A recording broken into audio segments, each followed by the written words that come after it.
So this is it. Abode of, big ugly thing what speaks funny? Apparently so. And there's someone else here. Apparently so. Huh.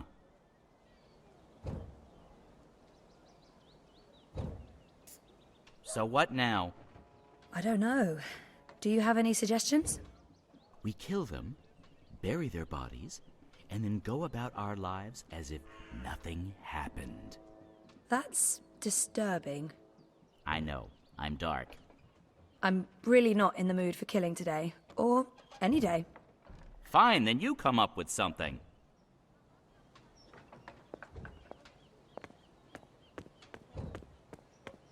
Once this unholy tree's been knocked down, the electorate will take me seriously. They'll see I have the power to get things done.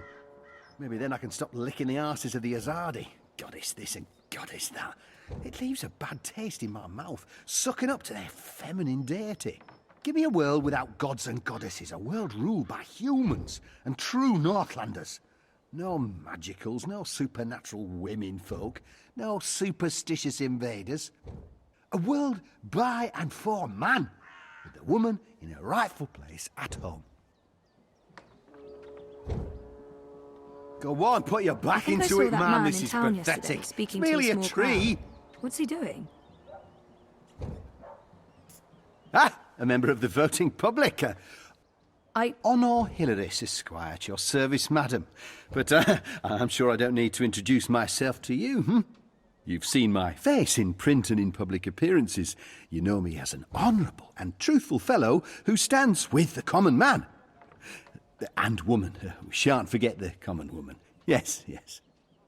I'm, of course, running for Commissioner of City Watch, a position sorely and desperately in need of new blood. The Watch needs strength. It needs direction. It needs humanity. In other words, it needs me.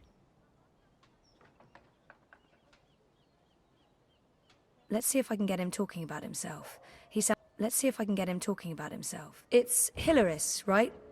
Oh no, Hilaris, Esquire, licensed solicitor, and your candidate for Commissioner of City Watch. It's an unusual name.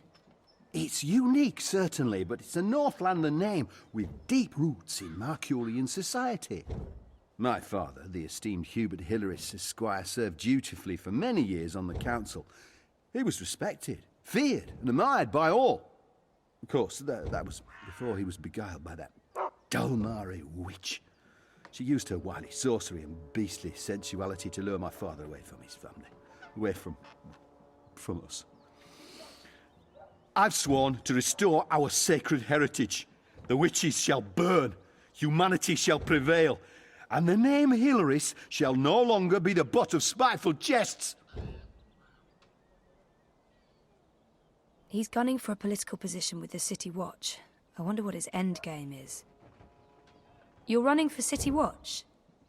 Indeed, the Watch is in dire need of strong male leadership in this time of dark crisis.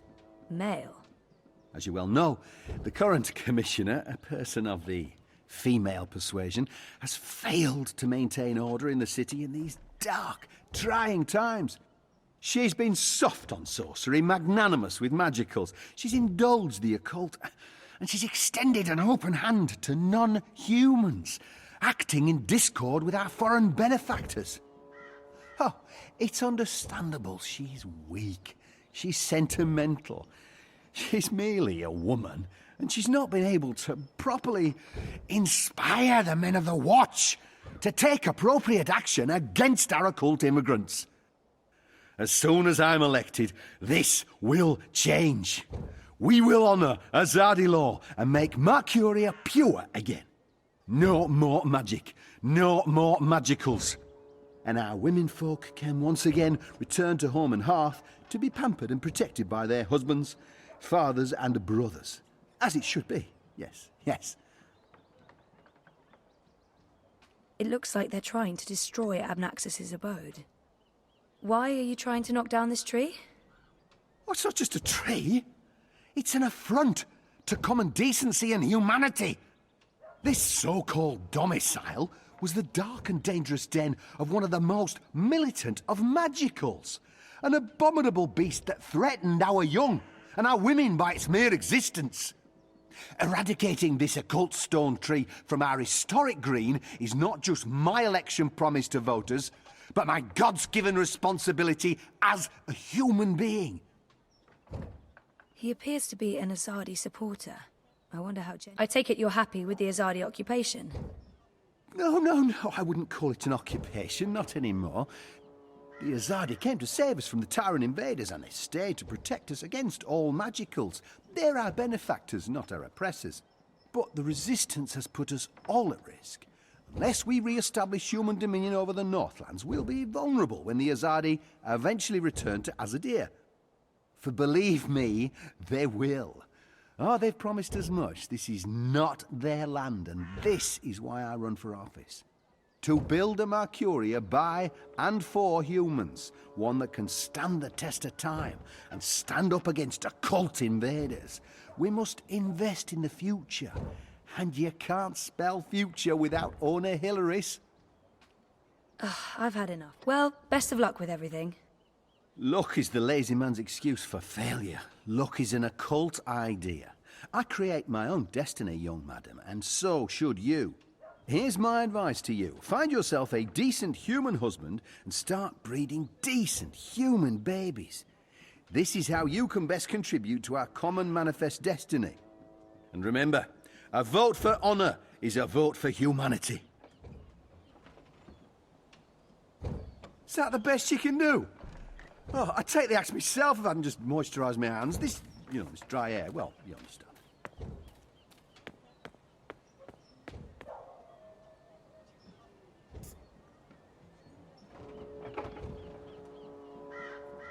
Crow, could you fly over there for me? Why? Just trust me. Why? Jesus, please, Crow. Fine. Pardon me for wanting to play a role in my own destiny. I'll do it.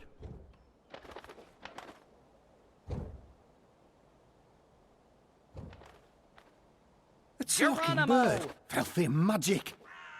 Damnation, where did it go?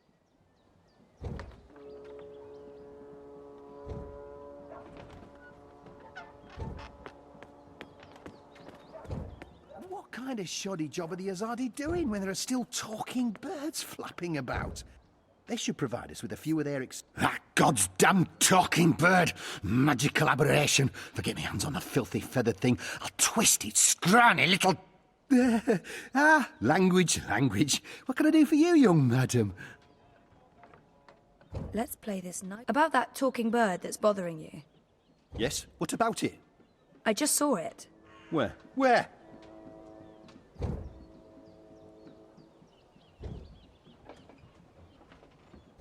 Go look for that goddamn bird over there.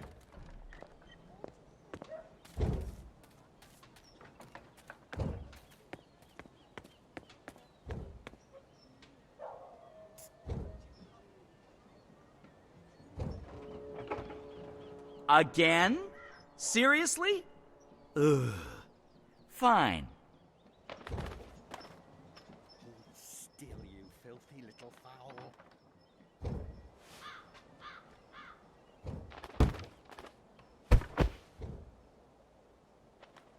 Soft-headed fool. We'll need to carry him home to have someone look at his head. The tree can wait until tomorrow. You do the carrying. I'd do it myself, but someone needs to lead the way and keep an eye out for potholes. That was brilliant!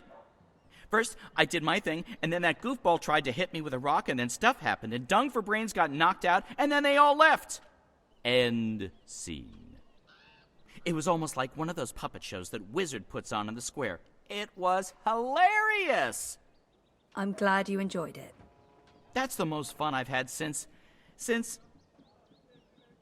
I don't know. I guess since I hung out with April all those years ago.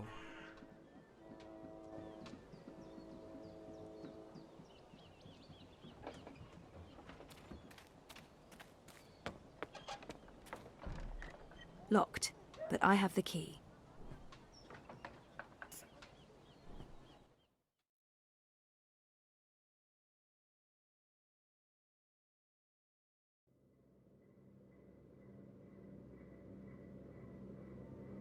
This place looks a lot bigger on the inside. It is a lot bigger on the inside. Okay, this is freaky. I feel dizzy. There must be magic here because this makes no sense. Things can't be bigger on the inside than on the outside. Then again, why should I be surprised? I've seen weirder things. Weird is my new normal. Right, so, clues.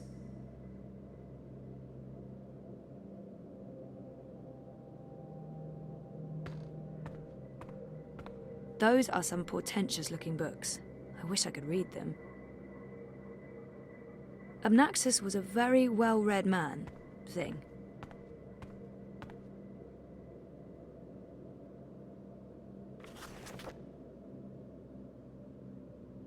Oh, that's interesting. Someone's... Who's... Oh, God. I must apologize, ma'am. I didn't mean to frighten you. Zoe Castillo. You're the last person I expected to find here. I remember him from my last visit to Mercuria. Brian, right? Right. Brian. Brian Westhouse. We spent a few days in cramped quarters on a small airship. I'd be surprised if you didn't remember me. It's been a confusing year. For a while, I remember nothing. Even when I tried my best to remember, I couldn't. Well, not until now. I know that feeling all too well, Miss Castillo. So you're back in Mercuria, and in this place of all places. How in the name of the balance did you get inside?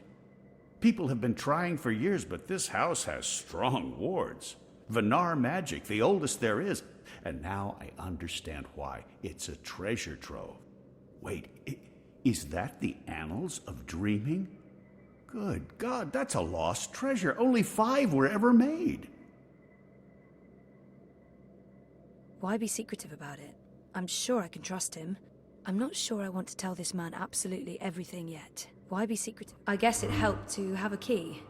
I actually didn't know it was supposed to be so difficult to get in. So there was a key all this time. The door wasn't locked with a spell. I was right. Where did you... An acquaintance. Pure luck, I guess. So what are you looking for here? The ambassador disappeared more than 10 years ago, as I'm sure you know. I should trust Brian. There's no point hiding anything from him. It's not that I don't trust him, but I was just curious about what was in here. You know what they say about curiosity, Miss Castillo? It killed the cat? What? No. Curiosity is the doorway to knowledge and wisdom. Looks like I picked the perfect day for a stroll in the green. I was wondering why that odorous Hilarious fellow wasn't still trying to chop this tree down. Now I know. Let's see if we find anything interesting, shall we?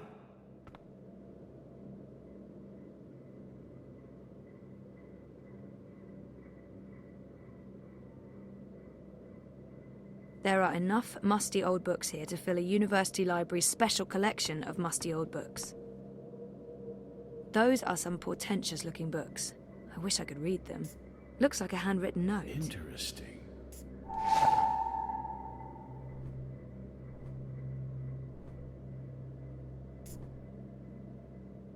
It's another one of Obnaxus's notes.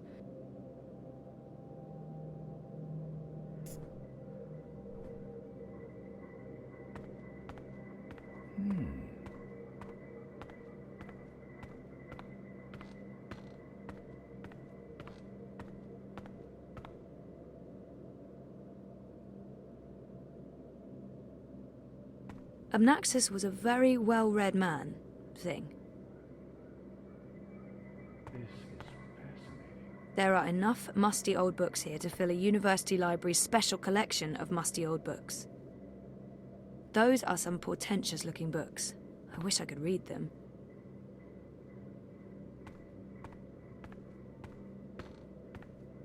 Obnaxus was a very well-read man, thing. There are enough musty old books here to fill a university library's special collection of musty old books.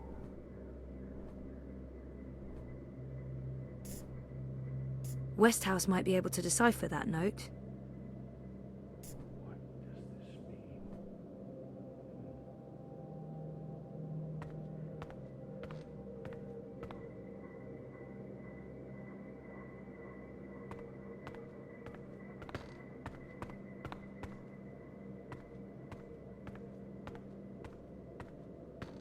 I was right.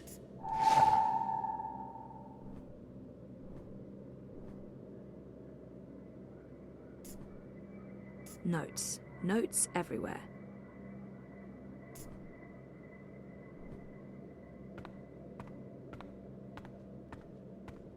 I was wrong about that part. But at least Mr. now- Westhouse, Brian. He seems very enthusiastic and friendly. Probably. I have a hard time reading him, to be honest. Have you found anything of interest? Keep looking. This place is a treasure trove.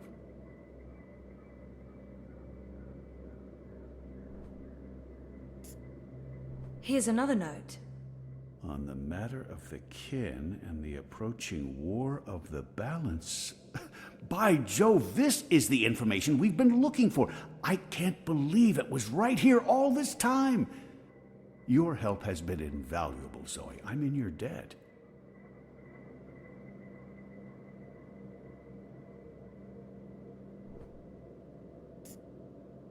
What do you think this means? I'm not sure there's much to learn from that one. This looks interesting.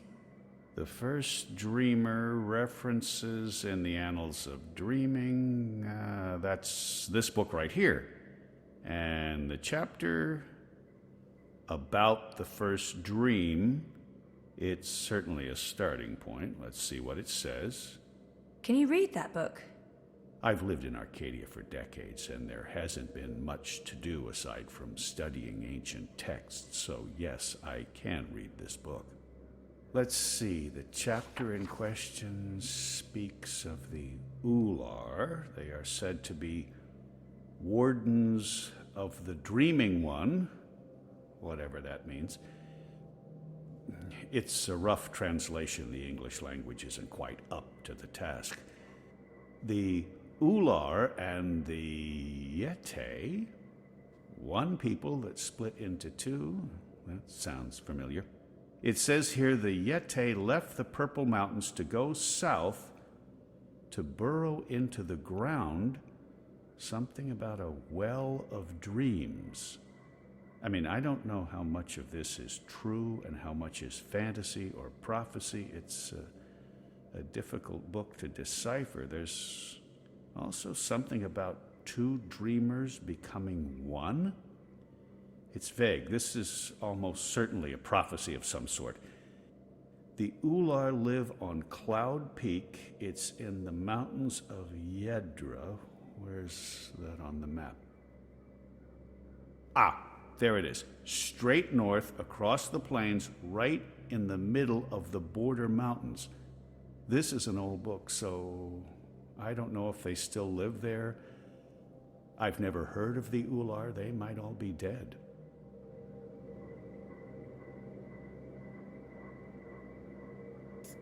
That note fell out of the annals when Westhouse turned the pages. That note fell out of the annals when Westhouse turned the pages. Looks like a handwritten note. The War of the Balance. Finally, something concrete. This note fell out from the pages of the annals. What's a soulless stone? I'm not sure. The Soul Stone was taken from Luke's by the warlock Clax. It must be retrieved, or the past, present, and future will cease to be. That sounds ominous. It does indeed. I don't know about any Soul Stone, but I'm guessing this Clax fellow does. I wonder if Abnaxus means old Roper Clax. April told me his story. He was a two-bit wizard who resided in a floating castle up north near the border mountains. April said she taught him a lesson. She didn't get into any details, but he lost his castle. Last I heard, he's doing children's theater here in town. Reformed, apparently, if that's a thing a wizard is capable of. Sounds like this soul stone is important.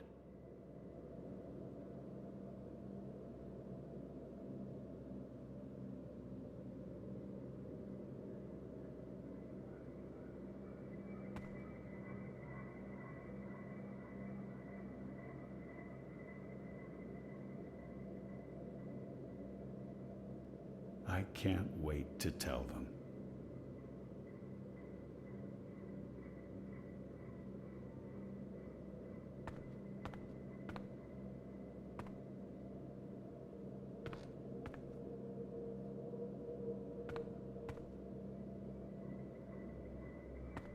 I knew it! I knew it!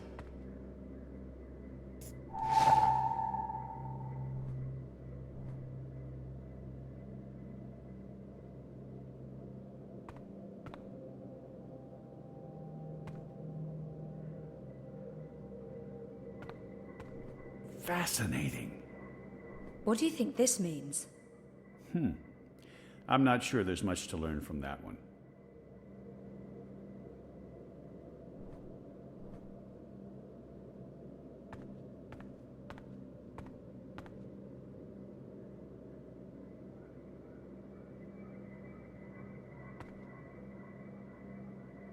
I'm sure Obnaxus won't mind me borrowing this.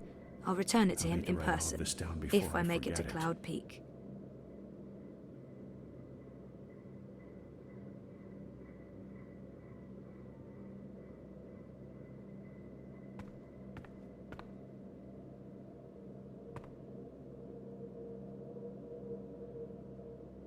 The War of the Balance. Finally, something concrete.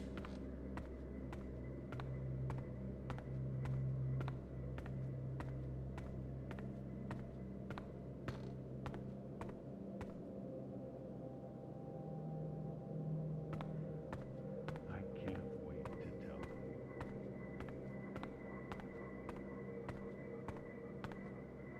Those are some portentous-looking books. I wish I could read them.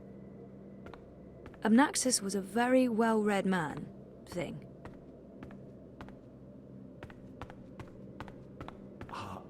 I should get going. Should we... Would you mind terribly if I stayed here to read these books? Well, it's private property, isn't it? Obnaxus isn't coming back, and I've been itching for a chance to peruse his library for years now. I promise I won't remove anything or make a mess. It doesn't look like Brian's going to do any damage to the place. He's respectful and curious. It couldn't hurt to let him stay. It doesn't look like Brian... He might have the best of intentions, but I made a promise to blind Bob. I'd feel awful if anything happened to Obnaxus's abode.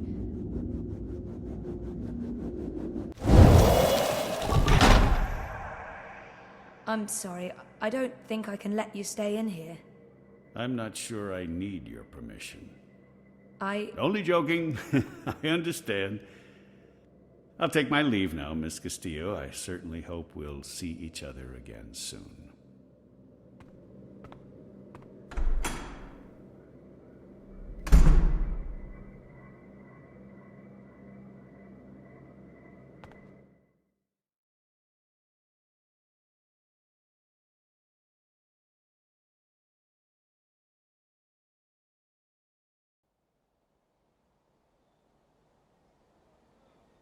Didn't you say something about a wizard and a puppet show? Nope. No, you did. You said something about a show in the square. I did not. Crow. Oh, right! Roper Clax's Fingerlings! Man, that show's great. A modern classic. Clax. He's the wizard April Ryan fought. That's right. He was behaving badly, so she fought him and trapped him inside some sort of calculating machine. Pretty clever stuff. Where can I find this puppet show? I'll show you.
I keep overhearing people talking about the reaping. This must all be part of the harvest celebrations.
This is gonna be so good.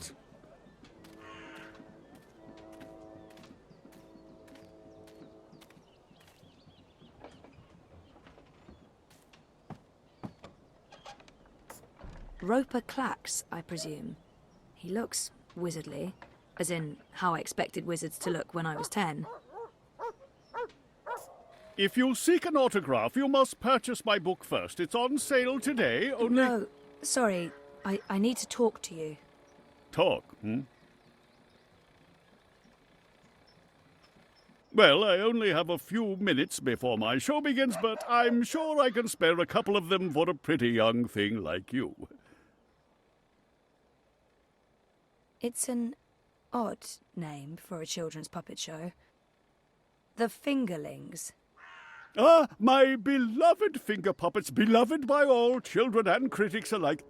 Gilbert Grutton of the Daily Mercurian called my show simply astonishing and wrote that it was quite impossible to look away. I couldn't believe my eyes and like a slow-motion cart wreck.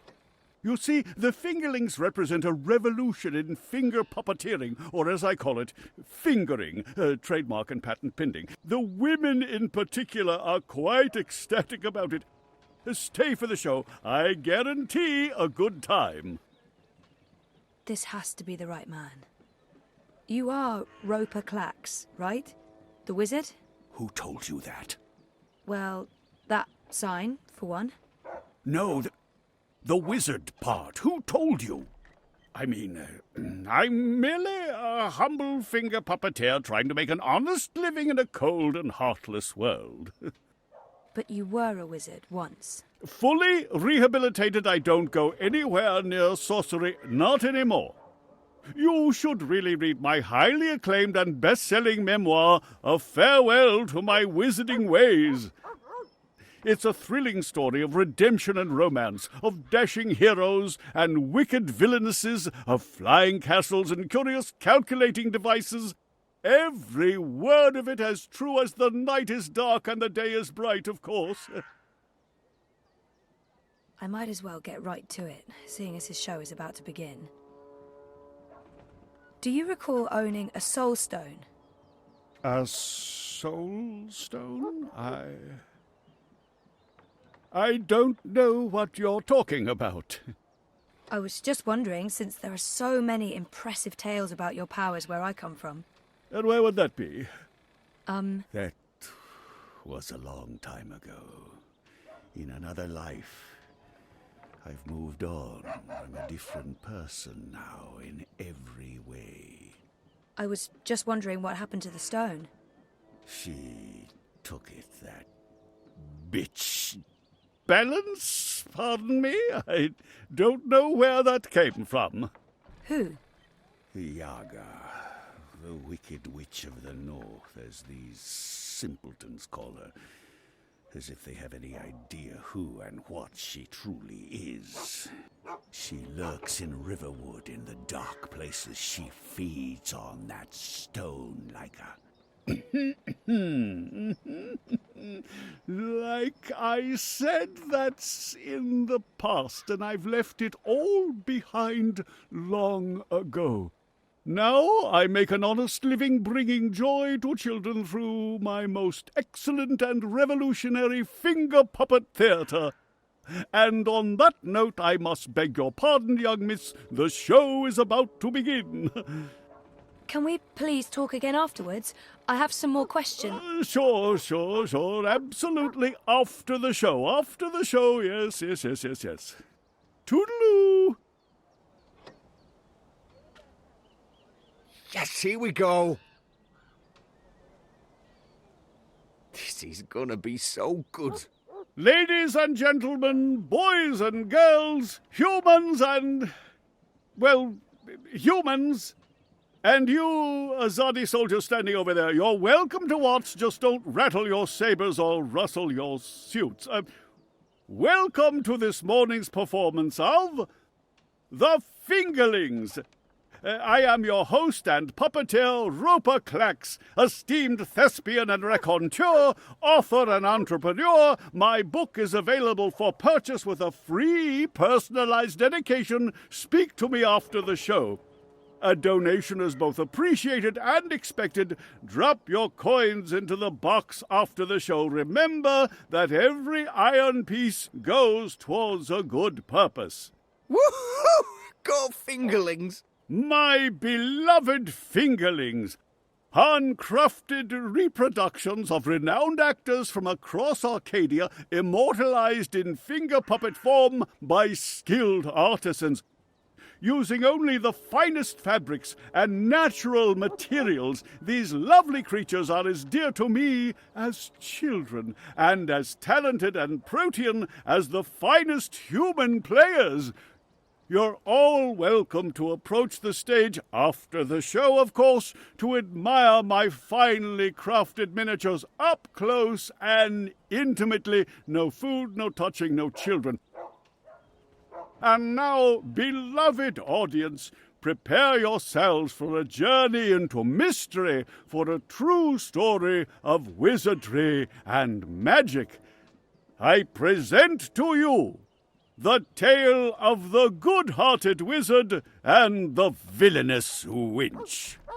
Once upon a time, in the distant north, there lived a kindly old wizard in a wonderful flying castle.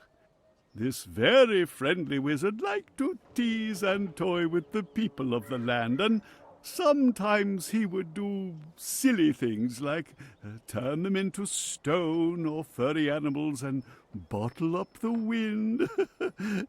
Naturally, he meant no harm, and the people of the land loved the wizard like they would a grandfather, a very young and very, very handsome grandfather. But one day, an evil sorceress from a distant land came to visit the kindly wizard. This ugly, selfish witch didn't understand that the wizard was only trying to make people happy. She used her dark sorcery to steal all of his possessions and trap him inside a tiny little box where the gentle wizard was barely able to breathe. The poor old man was trapped for many moons inside this box before a benevolent wandering god arrived to free him from his prison. The wizard pledged eternal allegiance to the wandering god in return for vengeance against the cruel witch who trapped him. Together they... There he is, Commander. The dangerous loon who's corrupting our youth with his occult finger rings. What? What's this? What are you doing? What's going on? You can't... Hey! Hey, hands off! You're teaching children of magic, old man. You ought to know better. Release me, you dishonorable brute! By the authority vested in me by the greater Azadi Empire and the emissary, and in accordance with provisional imperial law prohibiting any and all teachings of occult magic, I'm taking you into custody. You can't do this! You don't know who I am! Tell it to the magistrate, wizard. My fingerlings! My precious handcrafted fingerlings! No! I cannot believe that they arrested him. What a travesty.